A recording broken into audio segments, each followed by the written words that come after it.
ये आकाशवाणी है। कृपया हमारे अगले कार्यक्रम की प्रतीक्षा कीजिए। ये आकाशवाणी दिल्ली है। प्रस्तुत है जैव विविधता संरक्षण पर केंद्रित रूपक पुकार रही है वसुंधरा। आलेख डॉक्टर मनीष मोहन गोरे। प्रस्तुतकर्ता डॉक्टर संजय सिंह वर्मा।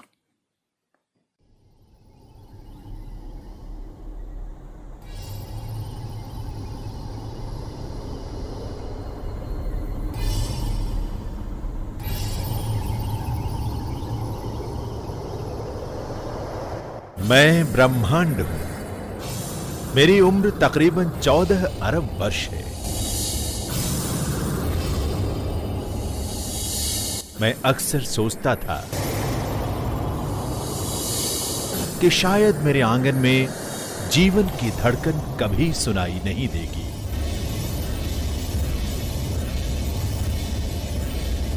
और सब कुछ यूं ही वीरान रहेगा। अरबों साल गुजर गए।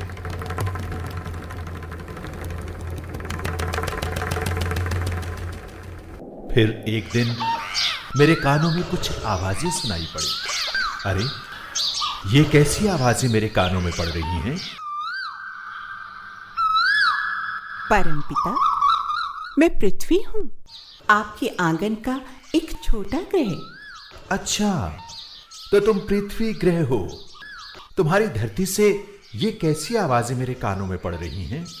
परमपिता, कलकल की आवाज यहाँ पर बह रही नदियों और झरनों से आ रही है।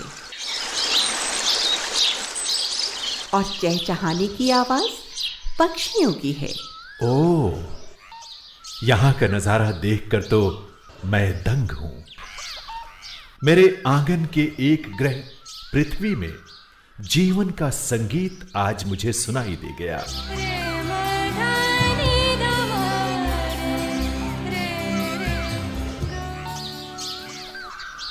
ये बताओ, तुम्हारी धरती पर ऐसा क्या है जो मेरे बाकी ग्रहों और पिंडों पर नहीं है? बताती हूँ परमपिता। मेरी धरती सूरज से ऐसी निश्चित दूरी पर मौजूद है कि इससे मिलने वाला प्रकाश लाभदायक साबित होता है। सूरज की ये रोशनी और यहाँ मौजूद पानी इस धरती पर वायुमंडल और जीवंत पर्यावरण का सृजन करते हैं परमपिता। इनमें से किसी एक तत्व की भी अगर कमी हो जाए तो यहाँ पर जीवन का संगीत बिगड़ जाएगा। और आज मेरी ही गोद में पनपे एक जीव मनुष्य के कारण मेरा अस्तित्व संकट में है।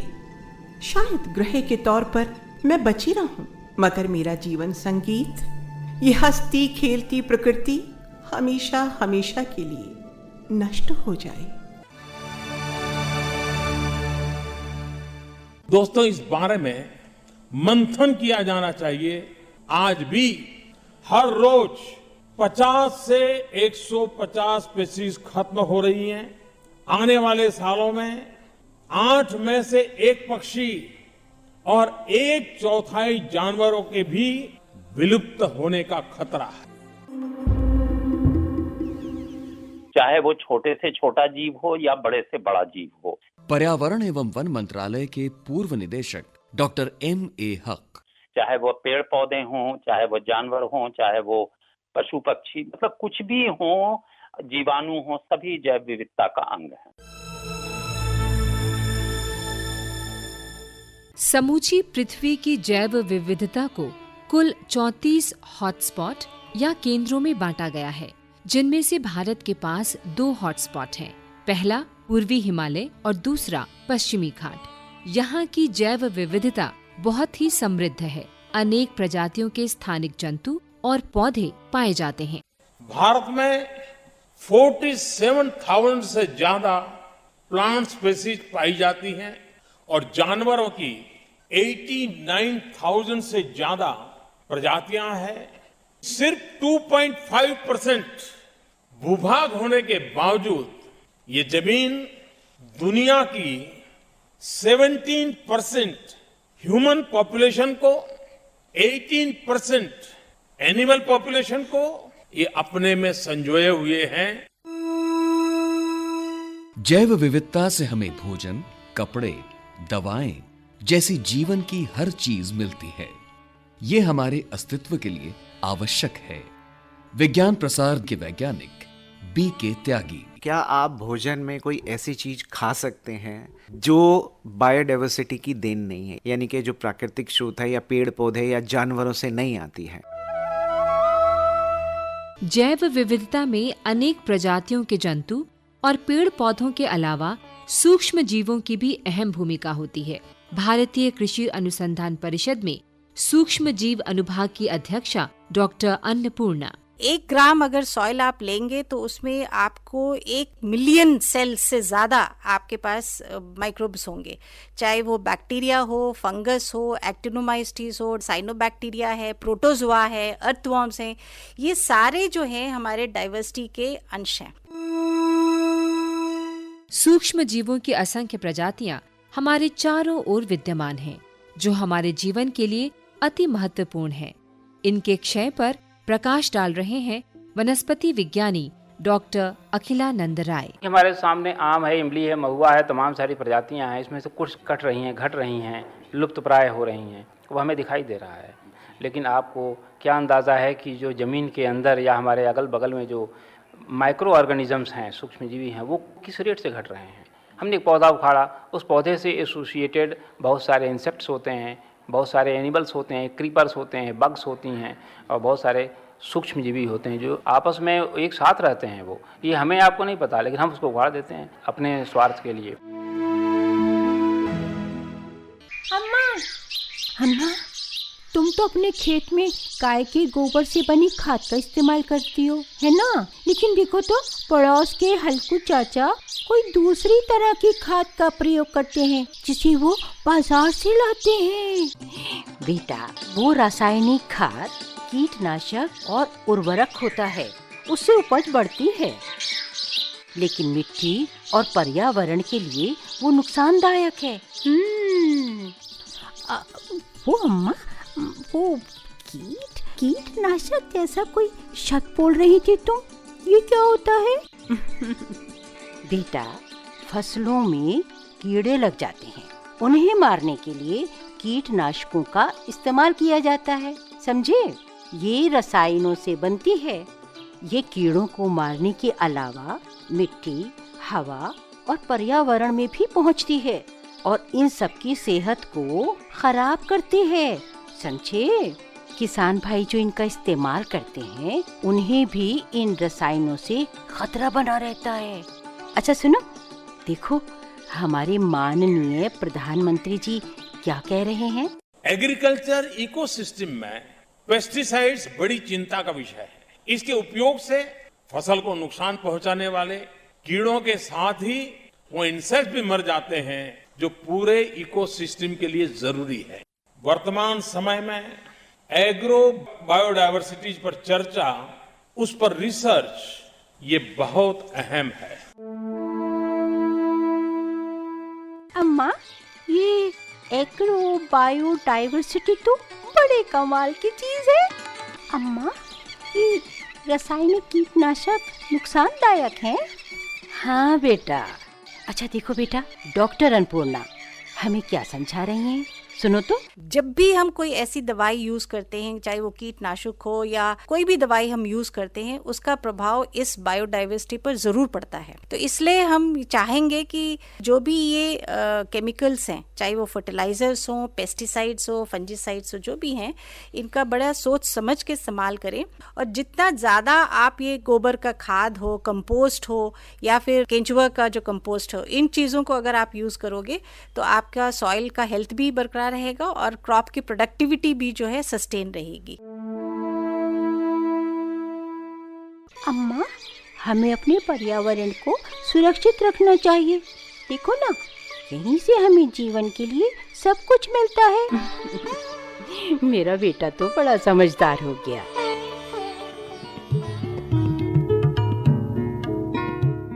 हमारी पृथ्वी के जंगल जैव विविधता के विशाल स्वरूप होते हैं। इनसे हमें अनेक संसाधन मिलते हैं और तो और हमारा वातावरण भी स्वच्छ बना रहता है। यमुना बायोडायवर्सिटी पार्क दिल्ली की वैज्ञानिक डॉक्टर एकता खुराना। जो जंगल होते हैं, जितना भी पोल्यूशन होता है उसको ट्रैप करते हैं, डस्ट को ट्रैप करते हैं। और ये जंगल जो है ये हमें ना तो सिर्फ मेडिसिन से रिलेटेड पौधे देते हैं, ये हमें पहनने के लिए कपड़े, ये हमें लकड़ी, ये हमें और अन्य चीज़ें देते हैं जो हमारे दैनिक उपयोग में ज़रूरी है। और जैव विविधता और जंगल और इकोसिस्टम अगर नहीं होगा तो ये सब इकोलॉजिकल बैलेंस जो है वो बिगड़ जाएगा। बड़े अफसोस की बात है कि हमारी इतनी समृद्ध जैव विविधता के बावजूद आज जीवों के अस्तित्व पर खतरे के बादल मंडरा रहे हैं। डॉक्टर हरि सिंह गौर केंद्रीय विश्वविद्यालय सागर के वनस्पति विज्ञान के प्रोफेसर डॉक्टर A.K. कंड्या। कुछ प्रजातियां ऐसी हैं जो इस पूरे विश्व से गायब हो गई, इनको कहते हैं ग्लोबली एक्सटिंक्ट। कुछ होती हैं लोकली एक्सटिंक्ट, जैसे सागर में एक प्लांट मिला करता था बॉसवेलिया सर्रेटा, सफ़ेद रंग का कागज़ लिखने का जिससे बनाया जाता था, वो यहाँ बहुतायत में था, अब यहाँ नहीं है। शहडोल उमरिया उस इलाके में अभी भी है, तो इसको कहते हैं लोकली या रीजनली एक्सटिंक्ट। ये यहाँ से गायब हो गया क्योंकि यहाँ आदमी ने उसको काटा और पर्यावरण इधर का ऐसा बिगाड़ दिया, जो बचे हुए थे पनप नहीं पाए और धीरे धीरे वो भी मर गए और गायब हो गए। अब तो हमारे आसपास हमेशा पाई जाने वाली प्यारी चिड़िया गोरैया भी विलुप्ति के कगार पर जा पहुंची है। कहाँ गई गौरैया रानी, लौट के आओ, आ जाओ ना मेरे घर के छज्जे पे तुम घोंसले बनाओ, आ जाओ ना। फैलाए हैं माने,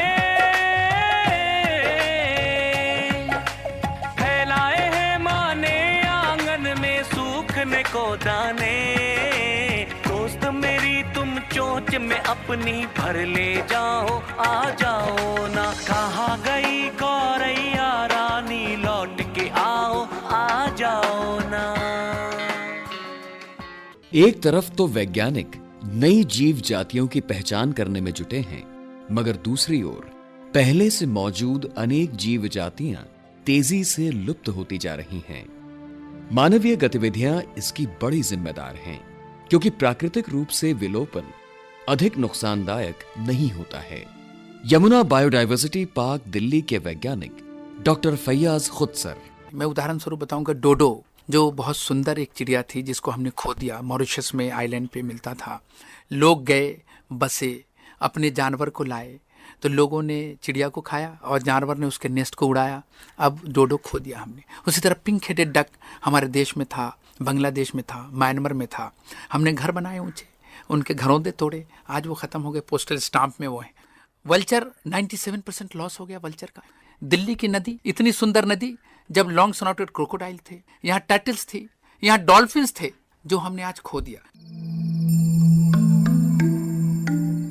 हमारे आसपास और कौन कौन सी प्रजातियों पर विलुप्तीकरण का खतरा पैदा हो गया है, बता रही हैं पर्यावरणविद डॉक्टर ईला तिवारी। हमारे वनों में चौसिंगा, पिसोरा, कृष्ण मृग, हाथी तथा गौर, तेंदुआ, बाघ, सेही, अजगर, राजगिद्ध, सफेद तीतर, तोता, नीलकंठ, मैना, लाल मुनिया लुप्त प्राय हैं। वनस्पतियों में सफेद चंदन, जमाल गोटा, काला शीशम, सफेद सेमल, बचगुगुल, डीकामाली, श्वेताक्र, अकोल, भृंगराज तथा ब्राह्मी लुप्त प्राय हैं।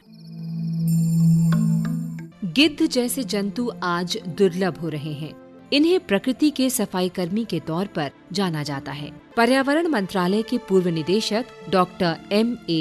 हक। अब लोग कहेंगे भाई गिद्ध से क्या होता है? जब जानवर मर जाते हैं तो उनको लोग जो भी उनके अंग हैं जिनका उपयोग हो सकता है, जैसे चमड़ा वगैरह, तो निकाल लेते हैं, बाकी को फेंक देते हैं कहीं आबादी के बाहर। तो वहां गिद्ध आकर उनको खाते थे, उनको समाप्त कर देते थे। तो एक तो वहां पे दुर्गंध नहीं होता था, बीमारियां नहीं फैलती थी, और सबसे बड़ी बात ये थी कि उसके कारण आवारा कुत्ते हैं उनको अधिक भोजन नहीं मिलता था। अभी गिद्ध जब लगभग समाप्त हो गए हैं तो कुत्तों की तादाद बहुत बढ़ गई है, और आप बराबर देखते होंगे, सुनते होंगे, पढ़ते होंगे कि हर साल कितने लोग हैं जिन्हें कुत्ते काटते हैं, जिससे वो मर भी जाते हैं। शहर बसाने के लिए मानव ने जंगल साफ किए और पेड़ काटे, जिसके कारण पेड़ पौधे तो नष्ट हुए ही, पशु पक्षियों की असंख्य प्रजातियां भी समाप्त हुईं। जंतु विज्ञान के प्रोफेसर डॉक्टर सुबोध जैन। जब से पृथ्वी पर जीवों का विकास हुआ है, तभी से लगातार स्पीसीज नई बनी है और कई स्पीसीज लगातार समाप्त हुई हैं। तो ये एक सतत प्रक्रिया है स्पीसीज के समाप्त होने की। लेकिन वर्तमान समय में ये बात ज़रूर है कि मनुष्य के जो डिफरेंट प्रोजेक्ट्स हैं, उनके कारण जो स्पीसीज खत्म हो रही हैं, उनकी दर बढ़ गई है।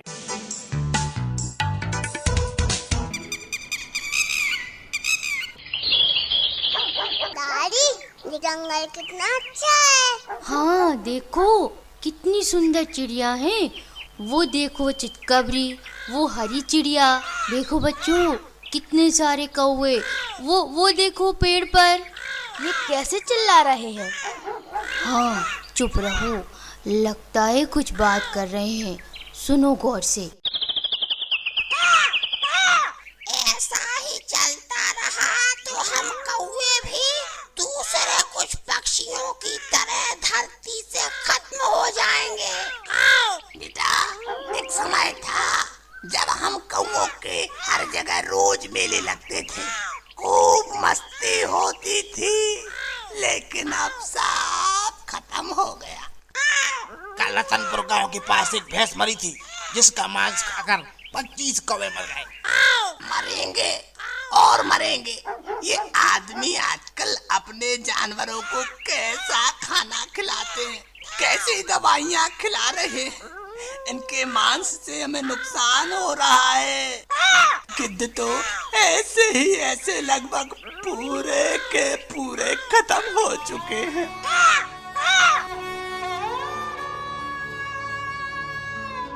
अरे वहाँ देखो तितली, एक नहीं कितनी सारी तितलियाँ हैं। दादी, ये भी कुछ बातें कर रही हैं। ये हमारी लाचारी है कि अब हमें गांवों शहरों से दूर यहाँ छिपकर रहना पड़ रहा है। यदि हम गांवों खेतों के पास रहें तो मर जाएंगे। खेतों और पौधों पर डाले जाने वाले कीटनाशक, शहरों का वातावरण, हरियाली की कमी, वाहनों का प्रदूषण, ये सब हमें नुकसान पहुंचा रहे हैं। यदि ऐसा ही चलता रहा तो सारी तितलियां कहाँ जाएंगी? हम सब तो खत्म हो जाएंगे। मानव खुद को तो नुकसान पहुंचा ही रहा है, सारी धरती और सारे पशु पक्षियों को भी खत्म करने पर तुला है।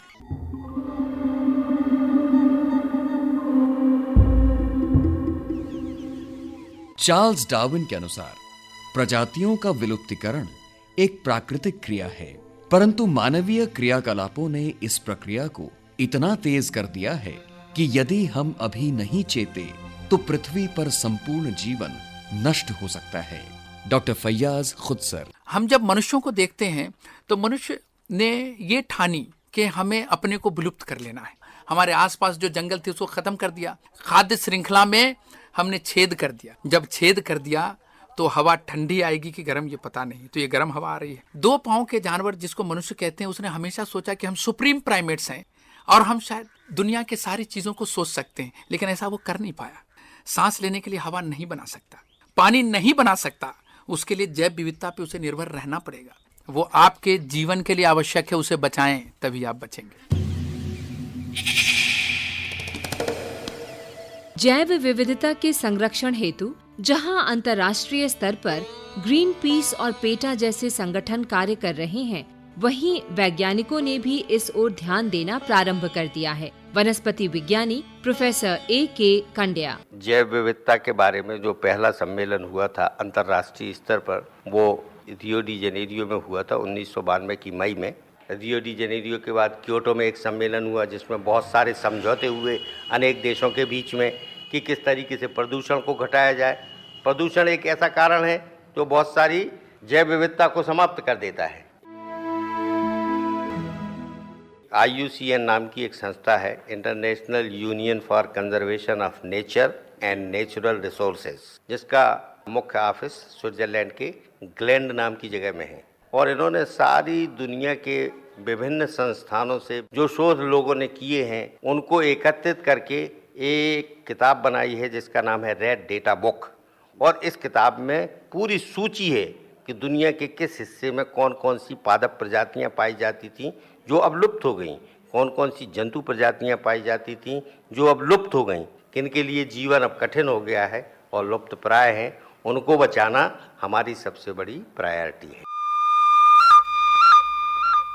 भारत में भी इस दिशा में काफी प्रयास हो रहे हैं। कड़े कानूनों के अलावा वन और पर्यावरण मंत्रालय, विज्ञान और प्रौद्योगिकी मंत्रालय और कृषि मंत्रालय के अधीन बहुत सी संस्थाएं जैव विविधता के संरक्षण की दिशा में कार्य कर रही हैं, जिनमें प्रमुख हैं वानिकी अनुसंधान संस्थान Dehradun, zoological survey of India और botanical survey of India.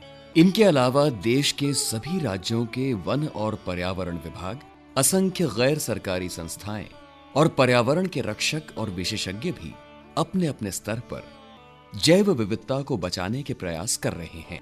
Delhi में यमुना बायोडायवर्सिटी पार्क और अरावली बायोडायवर्सिटी पार्क में ऐसे ही सकारात्मक प्रयास किए जा रहे हैं।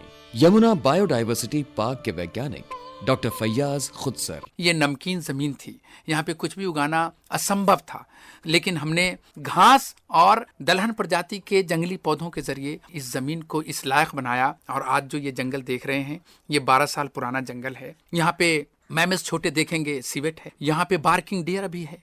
और जिन पारिस्थितिकी तंत्र को पुनर्स्थापित किया, वहाँ पे घरौंदे बनने लगे, जीव जुटने लगे और नीलगाय, खरगोश, जंगली सुअर आदि आने लगे। और उनके पीछे आया बिल्ली प्रजातियों का सबसे बड़ा एक जानवर जिसको तेंदुआ कहते हैं, वो यहाँ आया और 25 दिन तक वो यहाँ पे रहा। और इस बात को वो दर्शाया, ये जो पार्क है एक क्रियाशील पारिस्थितिकी तंत्र बन चुका है जो किसी भी स्तर के मैमल को सपोर्ट कर सकता है, जो कभी दिल्ली में हुआ करते थे। जैव विविधता के संरक्षण के लिए करीब 103 राष्ट्रीय उद्यान और 537 अभयारण्य भी बनाए गए हैं। हमें बताया मध्य प्रदेश स्थित लगभग 1200 वर्ग किलोमीटर में फैले नौरादेही अभयारण्य में कार्यरत BL स्वामी ने। काला हिरण इस अभयारण्य की विशेष प्रजाति रही है। जैसे हमारे यहाँ भेड़िया है, भेड़िया की संख्या बढ़ी और आज भेड़िया अच्छी तादाद में सेंचुरी में प्राप्त हो रहा है। आज की स्थिति में क्रोकोडाइल, मगर पहले कम मात्रा में थे लेकिन आज बढ़ गए। इसके साथ में यहाँ पर और भी जानवर हैं, जैसे नीलगाय, इसके बाद चिंक, चौसिंगा और हाइना, सेही, अन्य जानवर यहाँ पाए जाते हैं। लेकिन इस सेंचुरी में एक ही बात है, अधिक ग्राम होने के कारण मानवीय दबाव बढ़ रहा है, जिससे वन्य प्राणी की स्वतंत्रता में बाधा पैदा हो रही है। जैव विविधता के संरक्षण के लिए सरकार द्वारा अनेक कानून और नियम बनाए गए हैं। भारतीय वन सेवा के अधिकारी शांत कुमार शर्मा। भारत सरकार ने एक नया अधिनियम वर्ष 2002 में बनाया, जिसको जैव विविधता संरक्षण अधिनियम कहा गया है। के तहत प्रत्येक राज्य स्तर पर एक जैव विविधता बोर्ड का गठन किया जाता है। जिला स्तर पर एक जिला स्तरीय जैव विविधता संरक्षण कमेटी है, तकनीकी समर्थन समूह है। उपखंड स्तर पर उपखंड स्तरीय जैव विविधता कमेटियां हैं। ग्रामीण स्तर पर ग्राम स्तरीय जैव विविधता कमेटियों का गठन किया गया है। ये सब इसमें जागरूकता लाने का काम करते हैं। और ग्राम स्तर पर एक जैव विविधता पंजी निर्माण का एक कार्यक्रम हाथ में लिया गया है, जिससे कि एक सर्टेन इंटरवल के बाद ये पता किया जा सके कि जो प्रजातियां, जो पशु पक्षी, जो पेड़ पौधे उस क्षेत्र में, उस गांव में मिलते थे, उनकी अब वर्तमान में क्या स्थिति है।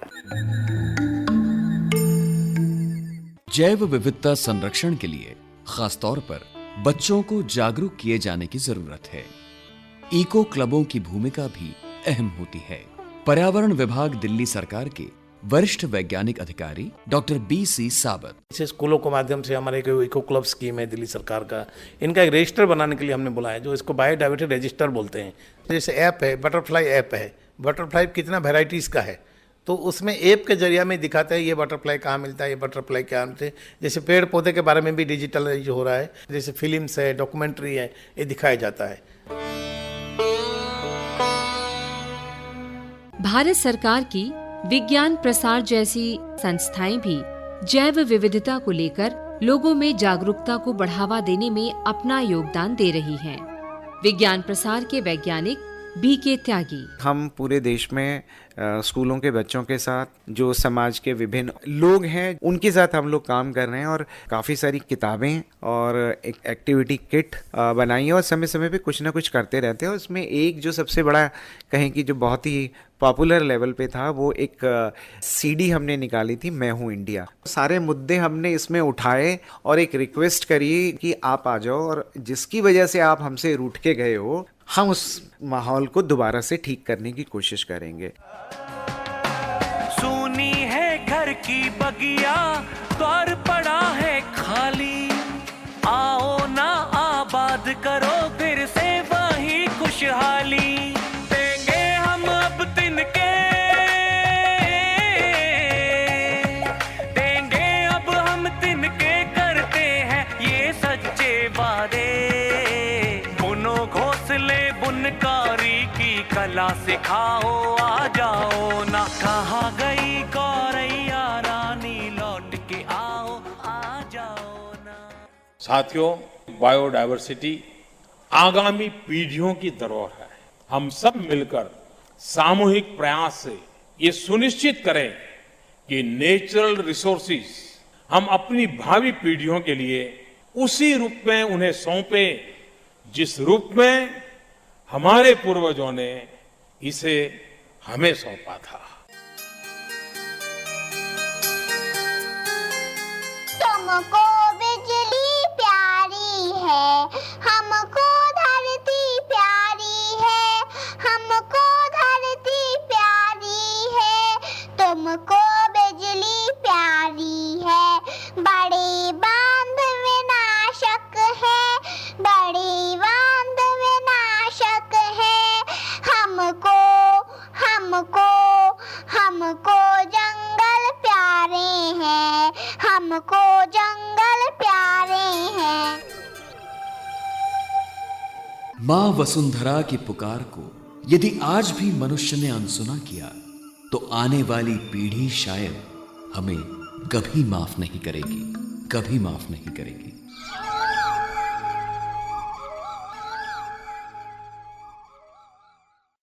पुकार रही है वसुंधरा, जैव विविधता संरक्षण पर केंद्रित ये रूपक अभी आपने सुना।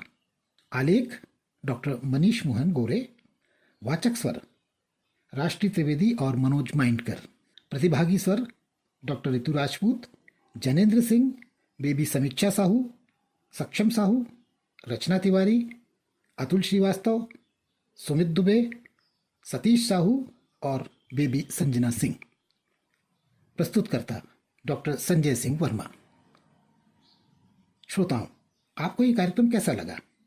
आप अपनी प्रतिक्रिया हमें हमारे ईमेल आईडी chfu76@gmail.com पर दे सकते हैं। मेल आईडी एक बार फिर chfu76@gmail.com।